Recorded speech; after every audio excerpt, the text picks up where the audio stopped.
Hey, what's up, everybody? Ray here. I wanted to drop a little Final Fantasy VII Remake video tonight. I was thinking about the game. I've been going back. I've been replaying it again. It's been 6 months since it come out, right? So this video is going to kind of be two videos mashed up into one video, right? I had two ideas.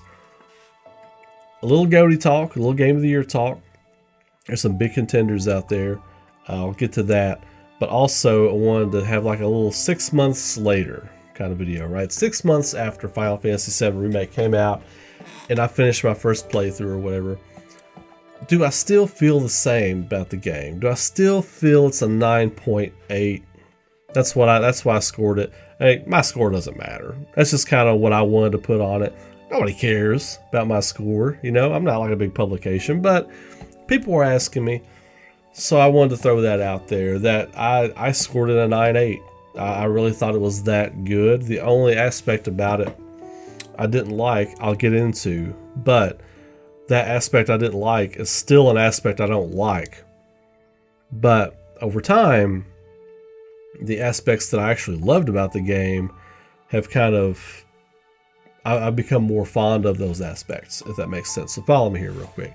So the game itself is gorgeous, right? For the most part. Yeah, there was some patches that never got put in. You know, you had some sketchy backgrounds and things like that. Some low resolution looking stuff that would kind of pop in from here and there. But what I grade a game on, top 5 things I grade a game on, graphics aren't even in there because I could play an 8-bit game. I've played 8 to 16-bit games and little indie games that are better than some of the AAA stuff that's come out. That's just a fact. That's just a fact. So I throw graphics out the window. Doesn't matter. Don't care. Okay. 60 FPS. Oh, 60 FPS. 4K. I don't give a shit. Let me be honest with you. I don't care. Okay, here's the criteria. Story, characters, music, art, gameplay, right? Now, graphics, you could say art, but I don't really consider graphics part of the art presentation. Graphics are its own thing with me, so I don't care about graphics, right? So instantly, when people were complaining about the flowers at Aerith's house and some of the backgrounds and stuff, I didn't care, really, right? I didn't really care. I didn't really notice it, to be honest with you, because I was so into what they were doing with the characters, the portrayal, the story, and music, and I was so lost in the things that you're supposed to be lost in, right? Yeah, I get it. If graphics are a big thing for you, it was a glaring problem, fine. And everybody's like, why'd you score it a 9.8? Look at these graphical problems. Because I don't care about the graphics. That's why I got a 9.8. If you gave it an 8.5 because you care about graphics, that's your thing. That's your thing. That's not my thing. So, in this bubble, in this world, Ray's world, the 9.8 is law. It is law. That's my opinion. My opinion is law. Wink, wink. But anyway, I still feel like the characters and the story are just phenomenal. The ending, I liked the ending. I liked it. It was a little confusing, right? I didn't know how to feel about it at first.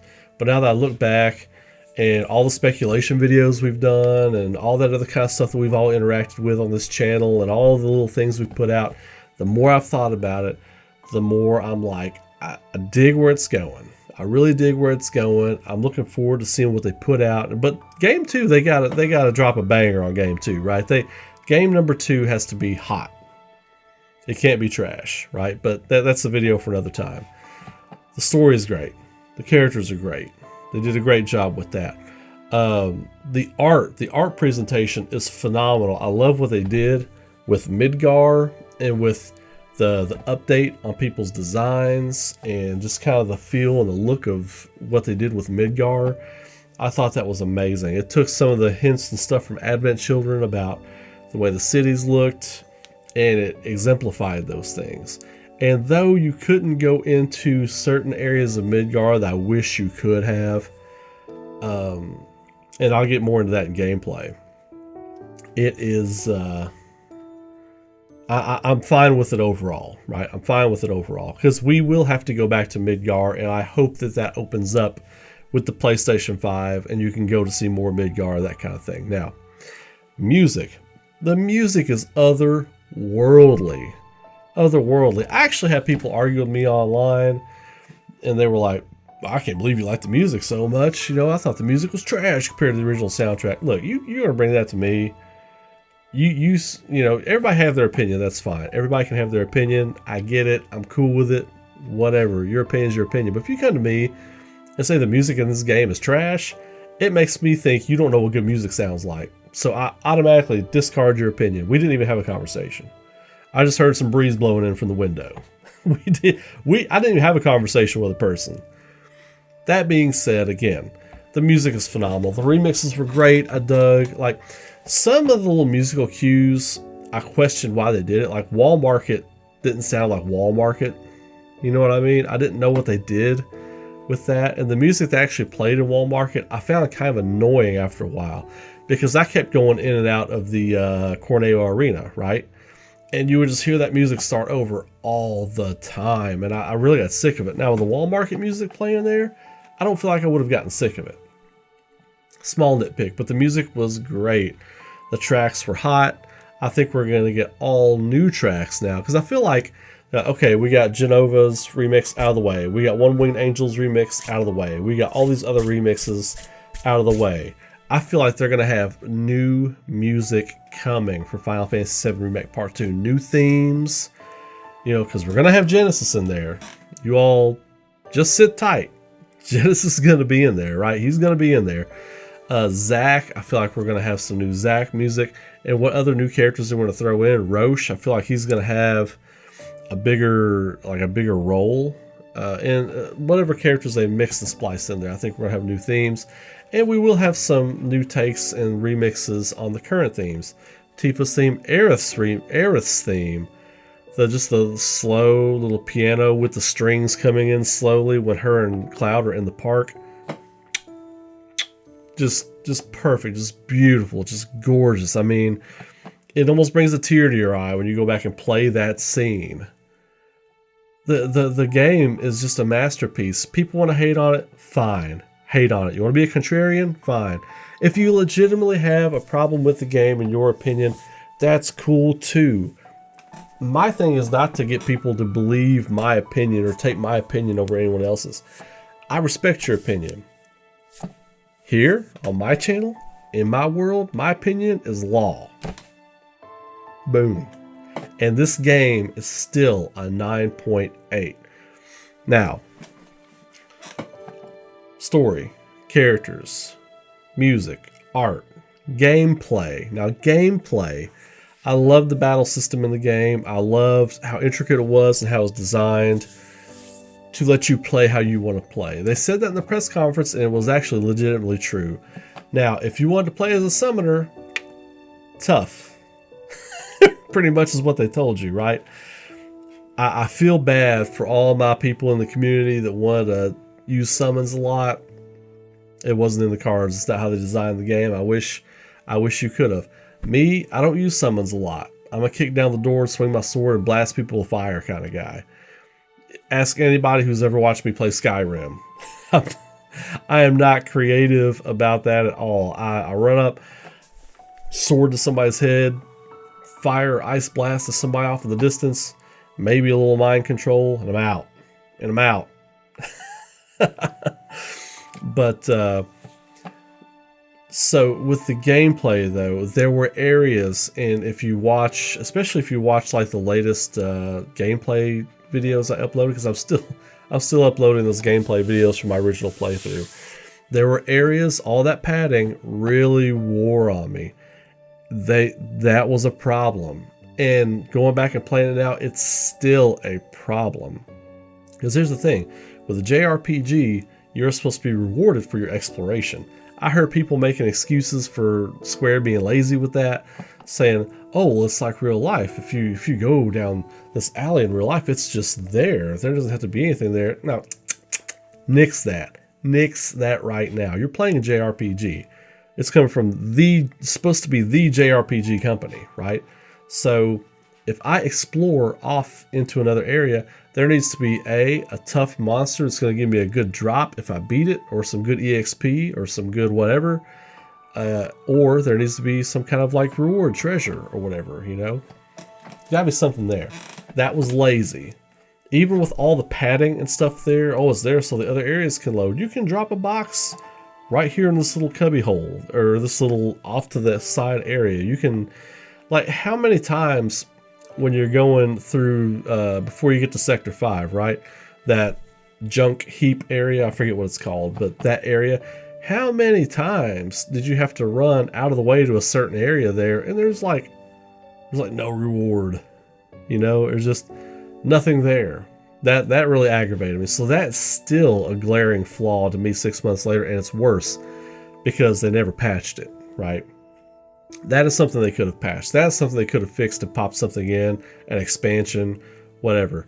Now I get they're busy. Final Fantasy 16, Final Fantasy VII Remake Part 2, Project Athia, all these other games and more games they have coming. I get it, they're busy. But I feel like that should have been addressed. And the graphical issues were still never patched, and again, I don't care.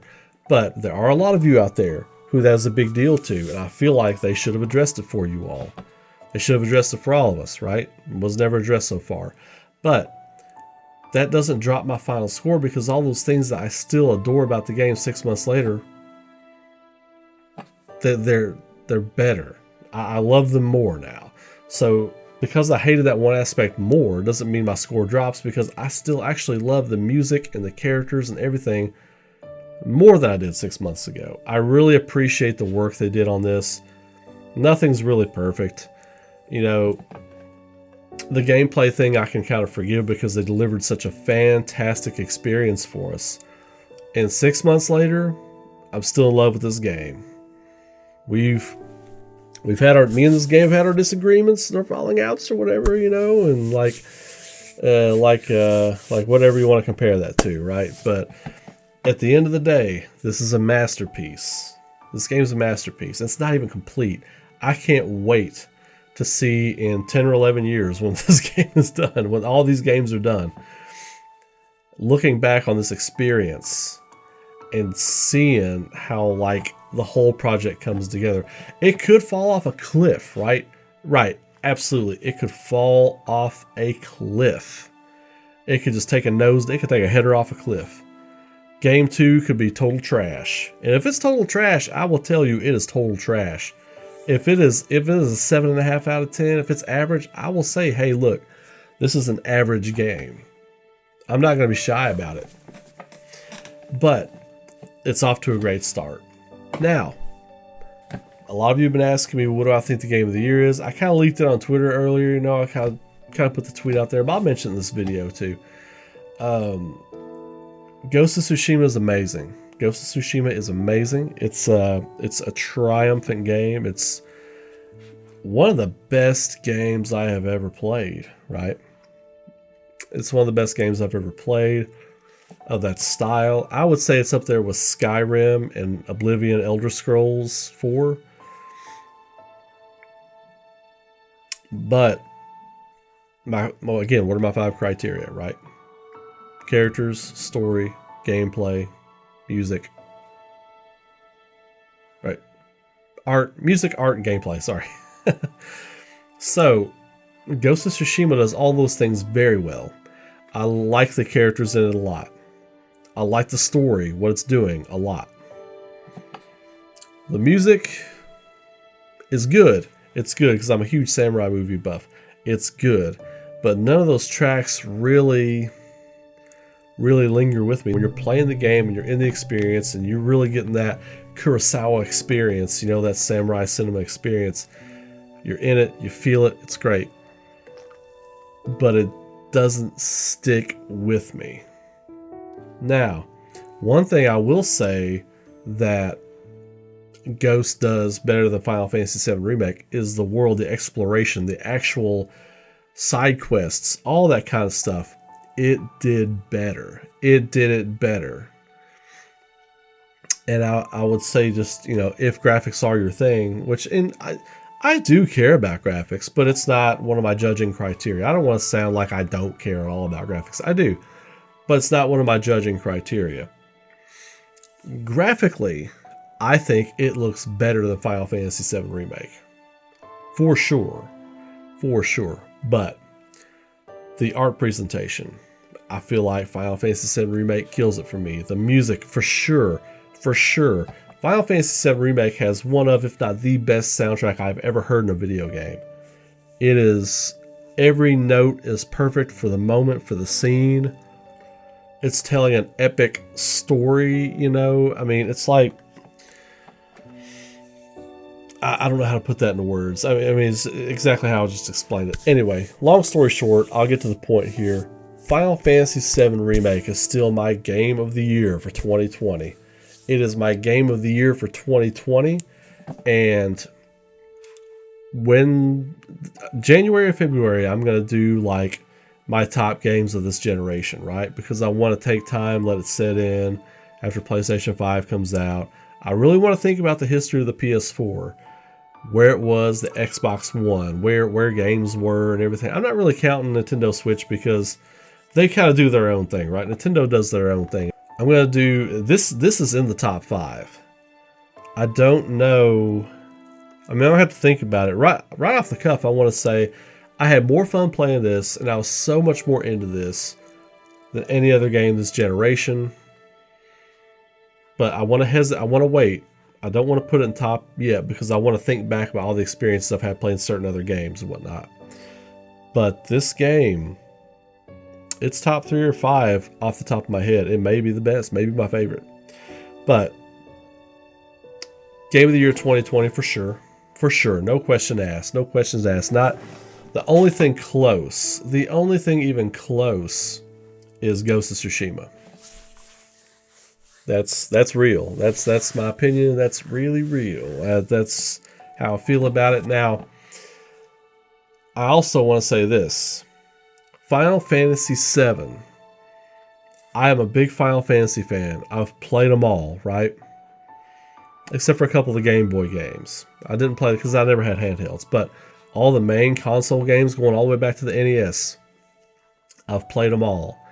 I'm a fan of probably 75 to 80% of them. A few of the games I thought weren't very good. Or not up to par, right? Final Fantasy VII is the greatest video game ever made. And when it's all said and done, I mean, I still feel that way. Final Fantasy VII is the greatest video game ever made. And when it's all said and done, Final Fantasy VII Remake might be the greatest video game ever made again.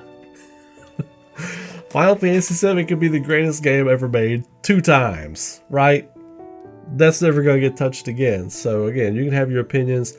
That's my opinion. That's why you're here watching the video. You wanted to get that. I'm giving it to you. I hope y'all are having a great night. Y'all keep rocking. Be safe out there. Take care of each other. And I will catch you in the next video. Take care.